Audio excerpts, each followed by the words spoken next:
ನಮಸ್ಕಾರ. ತುಂಬಾ ಜನ ಕೇಳ್ತಾರೆ, ಡಾಕ್ಟರ್, ಮೊಸರು ಅಂದ್ರೆ ಕರ್ಡ್ ಆರೋಗ್ಯಕ್ಕೆ ತುಂಬಾ ಒಳ್ಳೇದಲ್ವಾ ಅಂತ. ಹೌದು, ಖಂಡಿತವಾಗಿಯೂ ಒಳ್ಳೇದೆ. ಆದ್ರೆ ಅದನ್ನ ತಪ್ಪು ರೀತಿಯಲ್ಲಿ ಸೇವಿಸಿದ್ರೆ ಅದೇ ಮೊಸರು ನಮ್ಮ ದೇಹಕ್ಕೆ ಒಂದು ಸ್ಲೋ ಪಾಯ್ಸನ್ ತರ ಕೆಲಸ ಮಾಡಬಹುದು ಅನ್ನೋದು ನಿಮಗೆ ಗೊತ್ತಾ? ನನ್ನ OPDಗೆ ಬರುವ ಸಾಕಷ್ಟು ಜನ ಇದೇ ದೂರುನು ಹೇಳ್ತಾರೆ, ಡಾಕ್ಟರ್, ಮೊಸರು ತಿಂದಾಗಿಂದ ನೆಗಡಿ, ಕಫ ಜಾಸ್ತಿಯಾಗಿದೆ, ಬೆಳಗ್ಗೆ ಎದ್ರೆ ಮೈಯೆಲ್ಲ ಭಾರ ಅನಿಸುತ್ತೆ, ಗ್ಯಾಸ್, ಆಸಿಡಿಟಿ, ಹೊಟ್ಟೆ ಉಬ್ರ ಆಗ್ತಾನೆ ಇರುತ್ತೆ ಅಂತ. ನೋಡಿ, ಇವು ಸಣ್ಣ ಪುಟ್ಟ ಲಕ್ಷಣಗಳಲ್ಲ. ಇದು ನಿಮ್ಮ ಜೀರ್ಣಾಂಗ ವ್ಯವಸ್ಥೆ, ನಿಮ್ಮ ಡೈಜೆಷನ್ ನಿಧಾನವಾಗಿ ಹಾಳಾಗ್ತಿದೆ ಅನ್ನೋದ್ರ ಸೂಚನೆ. ನೋಡಿ, ಈ ಮಾತನ್ನ ನಾನು ನನ್ನ ಸ್ವಂತ ಅನುಭವದಿಂದ ಹೇಳ್ತಿಲ್ಲ. ಸಾವಿರಾರು ವರ್ಷಗಳ ಹಿಂದೆಯೇ ನಮ್ಮ ಆಯುರ್ವೇದದ ಮೂಲ ಗ್ರಂಥವಾದ ಚರಕ ಸಂಹಿತೆಯಲ್ಲಿ ಈ ಬಗ್ಗೆ ಸ್ಪಷ್ಟವಾಗಿ ಎಚ್ಚರಿಸಿದ್ದಾರೆ. ಚರಕ ಸಂಹಿತೆ ಅಂದ್ರೆ ಏನು ಅಂತ ಯೋಚನೆ ಮಾಡ್ತಿದ್ರೆ, ಇದು ನಮ್ಮ ಪ್ರಾಚೀನ ಭಾರತೀಯ ವೈದ್ಯಕೀಯ ಶಾಸ್ತ್ರದ ಒಂದು ಬುನಾದಿ ಇದ್ದಾಗೆ. ಇದರಲ್ಲಿ ಹೇಳಿರುವ ಪ್ರತಿಯೊಂದು ವಿಷಯವೂ ಕಾಲಾನುಕಾಲದಿಂದ ಪರೀಕ್ಷಿಸಲ್ಪಟ್ಟ ಸತ್ಯ. ಸೊ ಒಂದು ವಿಷಯವನ್ನ ಸ್ಪಷ್ಟಪಡಿಸ್ಕೊಳ್ಳೋಣ. ಆಯುರ್ವೇದ ಮೊಸರು ತಿನ್ಬೇಡಿ ಅಂತ ಎಲ್ಲೂ ಹೇಳೋದಿಲ್ಲ. ಬದಲಿಗೆ ಮೊಸರನ್ನ ತಪ್ಪು ವಿಧಾನದಲ್ಲಿ ತಿನ್ಲೇಬೇಡಿ ಅಂತ ಬಹಳ ಕಠಿಣವಾಗಿ ಹೇಳುತ್ತೆ. ಹಾಗಾದ್ರೆ ಆ ಸರಿಯಾದ ವಿಧಾನ ಯಾವುದು? ಬನ್ನಿ, ಮೊಸರು ಸೇವನೆಯ ಆ 5 ಸುವರ್ಣ ನಿಯಮಗಳನ್ನ ಅಂದ್ರೆ 5 ಗೋಲ್ಡನ್ ರೂಲ್ಸ್ ಅನ್ನ ಒಂದೊಂದಾಗಿ ಅರ್ಥ ಮಾಡ್ಕೊಳ್ಳೋಣ. ಮೊದಲನೇ ಮತ್ತು ಅತಿ ಮುಖ್ಯವಾದ ನಿಯಮ, ರಾತ್ರಿ ಹೊತ್ತು ಮೊಸರು ಇದು ಸ್ಟ್ರಿಕ್ಟ್ ನೋ. ಯಾವುದೇ ಕಾರಣಕ್ಕೂ ಸೇವಿಸಲೇಬಾರದು. ಯಾಕೆ ಅಂತೀರಾ? ರಾತ್ರಿಯ ಸಮಯದಲ್ಲಿ ನಮ್ಮ ದೇಹದಲ್ಲಿ ಸಹಜವಾಗಿಯೇ ಕಫದೋಷ ಹೆಚ್ಚಾಗಿರುತ್ತೆ. ಮೊಸರು ಕೂಡ ತನ್ನ ಗುಣದಲ್ಲಿ ಭಾರ ಮತ್ತು ಹುಳಿಯಾಗಿರೋದ್ರಿಂದ ಅದು ಕಫವನ್ನ ಇನ್ನಷ್ಟು ಜಾಸ್ತಿ ಮಾಡಿಬಿಡುತ್ತೆ.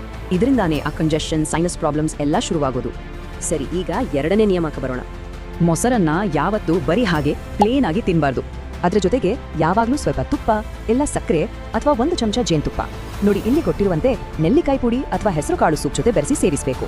ಯಾಕಂದ್ರೆ ಇವು ಮೊಸರಿನ ಭಾರವಾದ ಗುಣವನ್ನ ಬ್ಯಾಲೆನ್ಸ್ ಮಾಡಿ ಅದು ಚೆನ್ನಾಗಿ ಜೀರ್ಣವಾಗಲು ಸಹಾಯ ಮಾಡುತ್ತೆ. ಮುಂದೆ ನಿಯಮ ಸಂಖ್ಯೆ 3.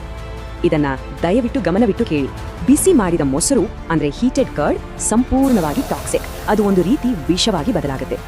ಹೌದು, ಅದನ್ನ ಒಗ್ಗರಣೆಗೆ ಹಾಕೋದು, ಕರಿಯಲ್ಲಿ ಹಾಕಿ ಕುದಿಸೋದು ಇದು ಬಹಳ ತಪ್ಪು ಅಭ್ಯಾಸ.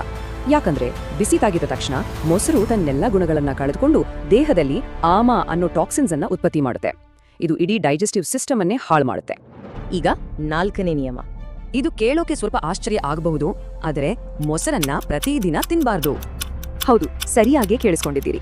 ಮೊಸರು ಸ್ವಭಾವದಲ್ಲಿ ಗುರು ಅಂದ್ರೆ ಜೀರ್ಣಕ್ಕೆ ತುಂಬಾ ಭಾರ. ಅದನ್ನ ದಿನ ತಿಂದ್ರೆ ನಿಧಾನವಾಗಿ ನಮ್ಮ ಜೀರ್ಣಶಕ್ತಿ ಅಂದ್ರೆ ಮೆಟಬಾಲಿಸಮ್ ಸ್ಲೋ ಆಗ್ಬಿಡುತ್ತೆ. ಮತ್ತು ಕೊನೆಯದಾಗಿ 5ನೇ ನಿಯಮ, ಇದು ಎಲ್ಲಕ್ಕಿಂತ ಮುಖ್ಯವಾದದ್ದು.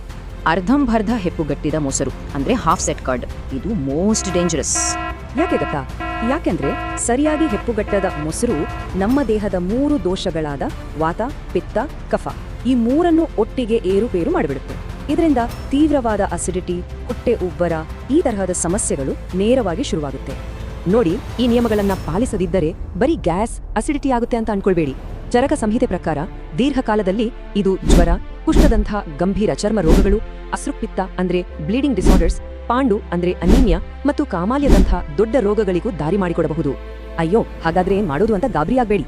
ಇಲ್ಲಿದೆ ನೋಡಿ ಒಂದು ಸಿಂಪಲ್ ಚೆಕ್ ಲಿಸ್ಟ್. ಮೊಸರನ್ನ ಬರೀ ಹಗಲ್ ಹೊತ್ತಲ್ಲಿ ತಿನ್ನಿ. ಅದರ ಜೊತೆ ಯಾವಾಗ್ಲೂ ತುಪ್ಪ, ಸಕ್ಕರೆ ಬೆರೆಸಿ. ಯಾವತ್ತೂ ಬಿಸಿ ಮಾಡಬೇಡಿ. ದಿನ ತಿನ್ನೋ ಅಭ್ಯಾಸ ಬೇಡಿ. ಮತ್ತು ಮುಖ್ಯವಾಗಿ ಚೆನ್ನಾಗಿ ಗಟ್ಟಿಯಾಗಿ ಹೆಪ್ಪುಗಟ್ಟಿದ್ದ ಮೊಸರನ್ನ ಮಾತ್ರ ಬಳಸಿ. ಈ ಸರಳ ನಿಯಮಗಳನ್ನ ಪಾಲಿಸಿದ್ರೆ ಸಾಕು, ಮೊಸರು ವಿಷ ಆಗಲ್ಲ, ಅಮೃತ ಆಗುತ್ತೆ. ಈ ಮಾಹಿತಿ ಉಪಯುಕ್ತ ಅಂತ ಅನಿಸಿದ್ರೆ ಇದನ್ನ ತಪ್ಪದೆ ನಿಮ್ಮವರಿಗೆಲ್ಲ ಶೇರ್ ಮಾಡಿ. ಮತ್ತು ಸರಿಯಾದ ಅಧಿಕೃತ ಆಯುರ್ವೇದ ಜ್ಞಾನಕ್ಕಾಗಿ ನಮ್ಮ ಗುಡ್ ಹೆಲ್ತ್ ಚಾನೆಲ್ ಅನ್ನ ಫಾಲೋ ಮಾಡೋದನ್ನ ಮರಿಬೇಡಿ. ನೆನಪಿಡಿ, ನಿಮ್ಮ ಆರೋಗ್ಯ ನಿಮ್ಮ ಕೈಯಲ್ಲೇ ಇದೆ. ನಮಸ್ಕಾರ.